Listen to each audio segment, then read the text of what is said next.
Halo, kembali lagi bersama saya Hairudin. Pada kesempatan kali ini kita akan melanjutkan topik kita yaitu wireless deployment. Di mana wireless deployment ini kita akan menggunakan yang namanya wireless controller. Berbeda dengan pembahasan sebelumnya, kalau pembahasan sebelumnya itu kita hanya membahas tentang konfigurasi wireless menggunakan standalone. Tapi kali ini semua akses point nanti akan kita konfigurasi menggunakan controller. Nah, kelebihan dari controller ini adalah di mana kita sangat dipermudah jika memiliki banyak akses point yang akan kita konfigurasi. Berbeda dengan standalone. Standalone itu dimana jika kita punya banyak akses point, maka kita harus melakukan konfigurasi one by one atau satu-satu. Nah, kalau menggunakan controller itu biasanya banyak digunakan di perusahaan, tapi kalau standalone itu mungkin lebih cocoknya dipakai di kalangan perumahan saja atau untuk di rumah kita. Oke, sekarang kita lanjut. Adapun tujuan pembelajaran kita yaitu di mana kalian mampu merancang jaringan wireless dengan controller side to side. Yang kedua adalah kalian mampu menerapkan device discovery and adoption. Kemudian yang ketiga, kalian mampu mengkonfigurasi WLAN group.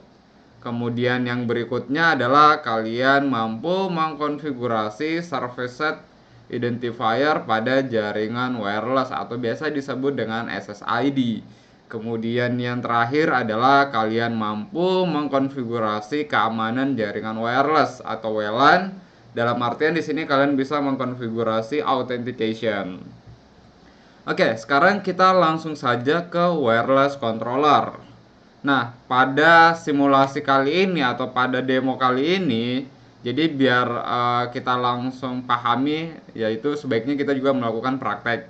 Nah, adapun peralatan yang kita gunakan di sini saya menggunakan satu router Mikrotik hub light, kemudian satu unit switch UniFi 8 port PoE, kemudian terdapat satu unit AP UniFi, kemudian satu unit laptop atau PC controller, dan satu unit laptop atau smartphone client. Jadi pada praktek kali ini routernya kita pakai Mikrotik, kemudian untuk wirelessnya kita menggunakan produknya UniFi. Oke, kita lihat topologinya. Jadi kalau dari topologi yang ada, di mana di sini kita bisa terhubung ke internet. Kemudian di sini ada modem ISP. Kemudian dari modem ISP itu kita terhubung ke jaringan Mikrotik internal kita. Kemudian dari Mikrotik internal kita nanti akan didistribusikan ke controller maupun ke akses point. Kemudian nanti dari akses point kita akan terhubung ke wireless. Nah, oke, sekarang kita langsung saja konfigur. Nah, di sini kita cek dulu router ISP-nya biar kita pastikan IP-nya sudah sesuai dengan topologi yang kita gunakan. Maka saya akan masuk dulu ke modem ISP. Kita sesuaikan dulu gambar topologi kita dengan konfigurasi yang akan kita gunakan. Oke, kita masuk dulu. Ini adalah modem ISP juga menggunakan Mikrotik. Cuman di sini saya harus memastikan IP address untuk ke klien. Oke, 192.168 0.1/24. Ini ke Ether 1. Oke, kemudian kita buatkan DHCP server dulu. Ini saya hapus. Oke.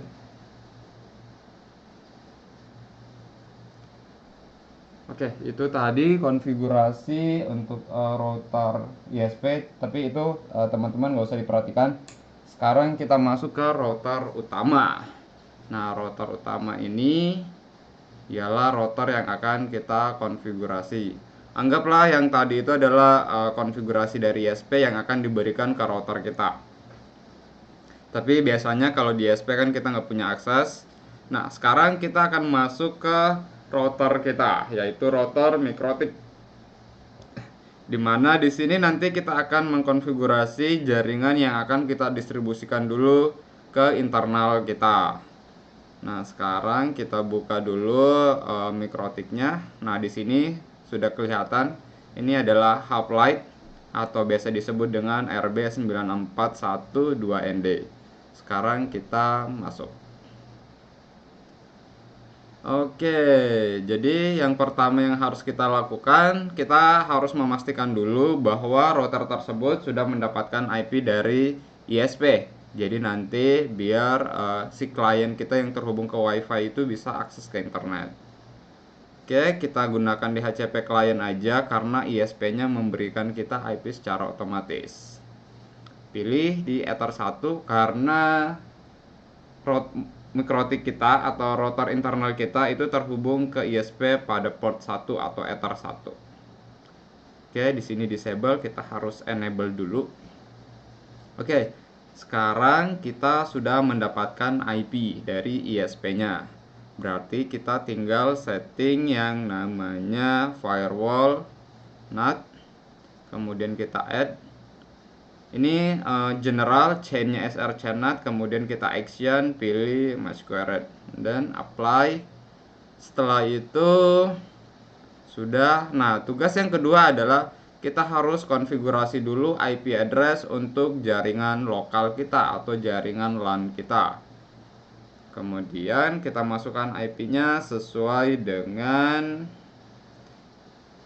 topologi. Nah, di sini biar kelihatan topologinya, berarti IP yang harus kita konfigurasi adalah yang ini 192.168.1.1 192.168.1.1/24. Nah, itu di interface berapa, maka di situ saya menggunakan interface 2. Oke, kita apply. Nah, supaya lebih mudah, biar klien mendapatkan IP secara dynamic, maka kita harus setting dulu DHCP servernya. Nah, di sini kita tinggal IP DHCP server, DHCP setup, kita pilih interface Ether 2. Next, kemudian kita next. Oke, selesai. Supaya nanti si klien atau perangkat yang connect ke wireless kita bisa terhubung ke internet, maka kita harus setting NAT. Coba. Oh, NAT-nya tadi kita sudah setting, sorry. Oke, sekarang tahapan berikutnya adalah kita akan mengakses yang namanya perangkat UniFi. Nah, UniFi ini kita harus menggunakan controller. Oke, jadi untuk terhubung ke UniFi, maka di sini kita akan pasang dulu kabelnya ke switch UniFi. Kemudian nanti kita akan mengadopsi baik itu dari switch maupun akses pointnya. Oke, kebetulan laptopnya sudah terhubung ke switch UniFi. Kemudian kita akan buka aplikasi UniFi-nya. Kalau misalkan teman-teman belum punya aplikasi UniFi-nya, maka teman-teman harus download dulu di website resminya UniFi. Nah, kalau nggak tahu websitenya ada di mana, nah nanti bisa langsung download di sini UniFi Controller. Oke, nanti teman-teman bisa masuk ke website resminya UniFi Controller. Nanti kita cari di sini nama aplikasinya UniFi. Ini ada software. Nah, nanti kita tinggal download softwarenya saja. Oke, anggaplah kita sudah download dan install. Sekarang kita sudah running. Kita tunggu dulu sampai softwarenya berjalan. Dari software inilah nanti kita akan melakukan monitoring, konfigurasi semua akses point yang terhubung ke controller. Nah, note bahwa di sini jika kita menggunakan UniFi maka semua perangkatnya harus menggunakan UniFi. Jadi biasanya software controllernya itu sesuai dengan brand yang akan kita gunakan. Nah, ini sudah berhasil jalan servisnya, kita tinggal buka saja. Nah, maka sekarang kita akan masuk ke UniFi controllernya. Nah, pada saat kita install, biasanya kita akan terhubung menggunakan username password. Atau teman-teman juga bisa daftarkan di UniFi. Oke, di sini anggaplah kita sudah punya, kita tinggal login. Nah, ini down, kita tutup aja. Oke, ini adalah tampilan wireless controller dari UniFi Network. Dimana di sini kita belum melihat ada perangkat apa saja yang terhubung. Berarti kita akan melakukan discovery. Nah, di sini terdapat dua perangkat yang kebaca, di mana terdapat satu switch dan satu access point yaitu UniFi AP AC Pro. Oke, sekarang kita adopsi dulu. Nah, supaya bisa dikonfigurasi, maka kita harus adopsi dulu dari controllernya. Nah, nanti kalau sudah berhasil, maka kita tinggal setting saja. Nah, yang switchnya sudah provisioning, berarti ini lagi proses adopting. Nah, kita invite juga atau kita adopt dulu yang access pointnya. Oke.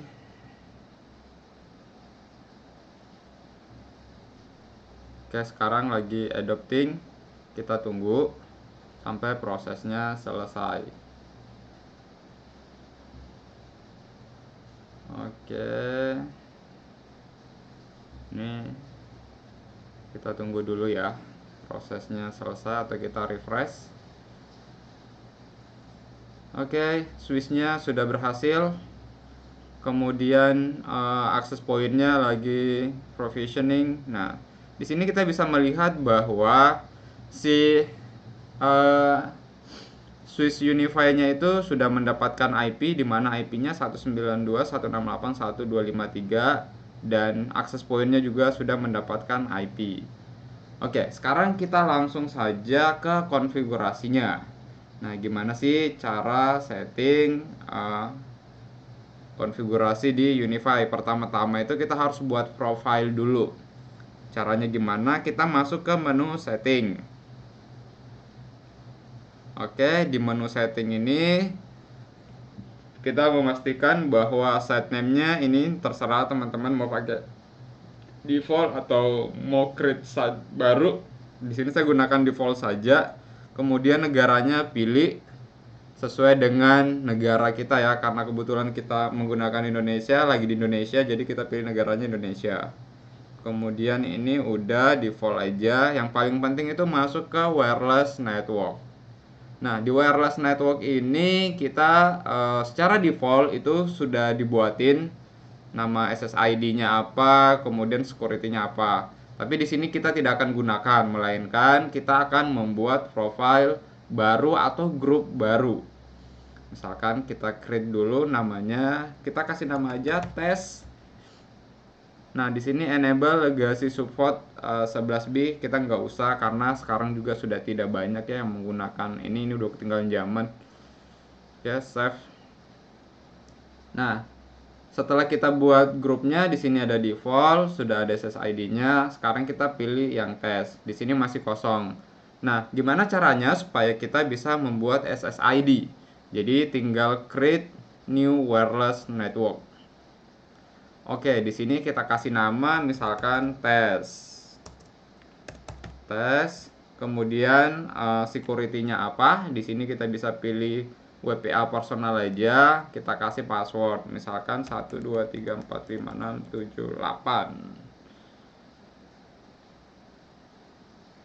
Oke. Habis itu di sini ada advance. Nah, di sini kita bisa setting VLAN dan lain-lain, tapi karena sekarang kita hanya menggunakan satu network, ya cukup kita melakukan pengaturan di SSID. Sorry, kita ganti dulu. Sini ada tes, kemudian passwordnya 123456778. Oke, habis itu kita simpan. Oke, setelah itu SSID sudah, autentikasi sudah, berarti sekarang kita balik lagi ke device. Nah, di device ini kita akan masuk ke access point-nya, yaitu UniFi AP AC Pro, kemudian masuk ke config. Nah, di config ini kita bisa kasih nama atau alias, misalkan AP1. Atau biasanya kalau kita punya access point yang banyak, biasanya kita kasih nama berdasarkan lokasi. Misalkan AP1 kamar, misalkan anggap aja ini lagi penempatannya itu ada di kamar 1, misalkan kayak gitu. Kemudian di sini yang penting itu radio. Nah, di radio ini kebetulan karena ini sudah mendukung AC, jadi ada dua frekuensi di sini, ada 2,4 dan 5 GHz.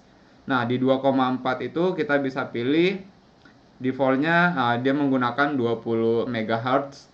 Channelnya kita bisa tentukan mau pakai 1 sampai 13 atau kita pilih auto. Kemudian powernya juga di sini bisa auto atau mau custom. Kalau custom itu kita tentukan sendiri dB-nya berapa. Kemudian high itu dia akan memancarkan memberikan power yang lebih besar sehingga jangkauannya bisa lebih jauh. Kemudian ada medium dan low. Biasanya sih pakai auto saja. Nanti akan menyesuaikan. Nah, habis itu di sini juga sama, yang untuk 5 GHz-nya kita setting auto saja. Oke, kemudian udah kita quick change and then kita apply. Nah, sekarang kita masuk ke WLAN. Nah, WLAN ini kita bisa pilih. Jadi kalau tadi itu kita sudah membuat tes, jadi pilihannya ada default sama tes. Atau kalau kita tidak mau memancarkan, maka kita matiin. Karena tadi kita sudah buat, maka kita pilih yang tes. Nah, yang tes itu nama SSID-nya adalah tes. Nah, ini yang 5 GHz. Nah, yang 2,4 kita juga harus tentukan. Jadi, misalkan tadi kita buat tes, ya kita pilih tes. Jadi, di sini juga kita bisa bedakan. Oh, kalau untuk SSID-nya 2,4, kita bisa kasih nama yang lain. Jadi, nanti kita tinggal pilih aja sesuai dengan namanya. Atau kita mau samakan juga bisa. Oke, kita quick change and then kita apply. Oke, harusnya sih sudah selesai. Di sini kita sudah setting akses point-nya. Jadi tadi sebelumnya kan kita buat grupnya dulu. Setelah buat grupnya baru kita masukkan ke si akses point. Jadi nanti kalau kita punya banyak akses point, ya kita tinggal masuk ke pengaturan sini untuk menentukan dia akan connect kemana. Seperti itu. Kalau nggak mau pusing, ya secara default kita setting SSID-nya di grup yang default. Jadi kita tidak perlu lagi masukkan satu-satu. Oke, sekarang kita close. Kalau untuk switch, di sini kita tidak melakukan konfigurasi karena di sini kita belum menggunakan VLAN. Jadi secara default semua portnya menggunakan network yang sama. Oke, sekarang kita lakukan uji coba. Bener nggak sih itunya sudah jadi atau sudah muncul SSID-nya. Di sini saya akan cari, di sini sudah muncul ya, ada tes. Nah, biar kita bisa tahu itu apakah dia 2,4 atau 5, karena kebetulan namanya sama, maka di sini tidak kelihatan mana yang 2,4 mana yang 5, kecuali kalau kita mendownload aplikasi wireless monitoring ya. Oke, kita connect saja dulu. Kita coba berhasil atau enggak. Oke, berhasil. Kita coba download di App Store atau Microsoft Store, Wi-Fi Analyzer, biar kita bisa lihat. Oke, Wi-Fi Analyzer. Nah, di sini ada Wi-Fi Analyzer. Kita coba download dulu supaya kita bisa lihat. Oke, nggak usah sign in, kita langsung download. Oke, sekarang kita masih terhubung ke kabel. Sebentar lagi kita akan cabut kabelnya biar kita memastikan bahwa koneksinya itu benar-benar menggunakan wireless. Nah, di sini saya sudah cabut dan sekarang sudah terhubung ke wireless. Oke, kita buka aplikasi Wi-Fi Analyzer-nya. Nah, di sini ada negaranya. Kita cari Indonesia. Nggak ada, kita pilih other saja. Nah, oke, di sini kita bisa lihat kita terhubung ke SSID-nya tes. Nah, channelnya 161 berarti ini kita menggunakan frekuensinya 5 GHz, sudah 802.11ac dan kita mendapatkan IP-nya sekian. 192.168.1.251. Sini kita bisa lihat authentication-nya WPA2, encryption-nya pakai EAS CCMP. Nah, oke, kita connect network. Nah, teman-teman bisa lihat di sini ini yang menggunakan 2,4. Kalau kita mau, tapi di sini kita gunakan 5 GHz ya. Ini adalah channel yang menggunakan 2,4. Cuman di sini nggak kelihatan nama. Kalau 5 GHz ini, kalau kita mau lihat di 2,4 ini. Oke, kita coba klik. Oh, nggak bisa. Ini harus beli yang Pro. Oke, ini grabnya.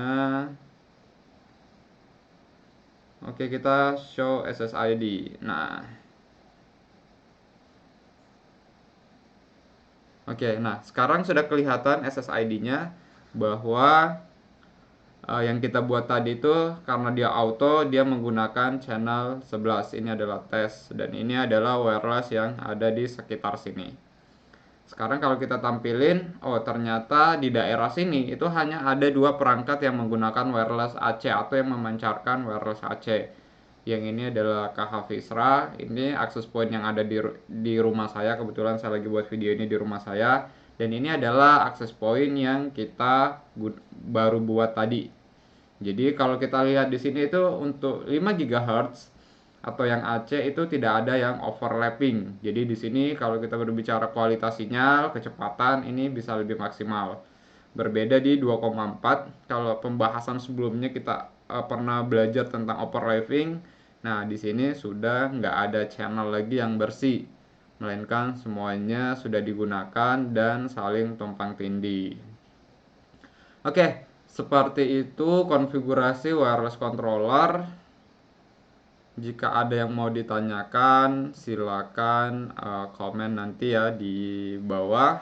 Nah, di sini kita juga bisa lihat bahwa terdapat satu user yang terhubung ke access point. Dan di switch-nya sendiri bisa dilihat bahwa ada 2 ternyata. Mungkin sebelum saya akhiri, kita lihat dulu tampilan dashboard-nya.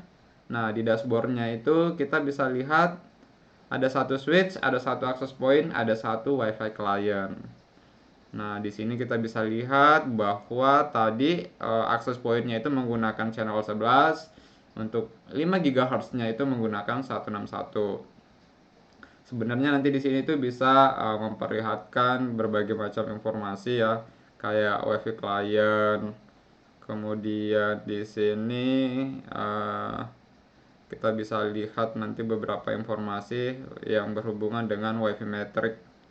Karena di sini baru satu perangkat yang terhubung, maka dia informasinya belum banyak yang ditampilkan. Dan di sini kita juga bisa melihat statusnya bagus seperti itu. Nah, di sini juga masih ada statistik. Nanti bisa kelihatan kalau datanya sudah banyak. Ini kalau kita mau tambahkan map. Nah, ini adalah topologi yang terbentuk. Dia bisa membuat topologinya sendiri, melihat bahwa terdapat ada desktop yang terhubung langsung ke Unify, kemudian di sini juga ada, dan di sini kita bisa lihat bahwa ada satu laptop terhubung ke access point, kemudian dari access point ke Unify switch. Karena di sini kita pakai rotornya Mikrotik, maka dia tidak akan kebaca, kecuali kalau kita menggunakan rotornya dari Unify juga, maka di sini akan kelihatan. Oke, saya rasa itu dari saya. Sekian dan terima kasih.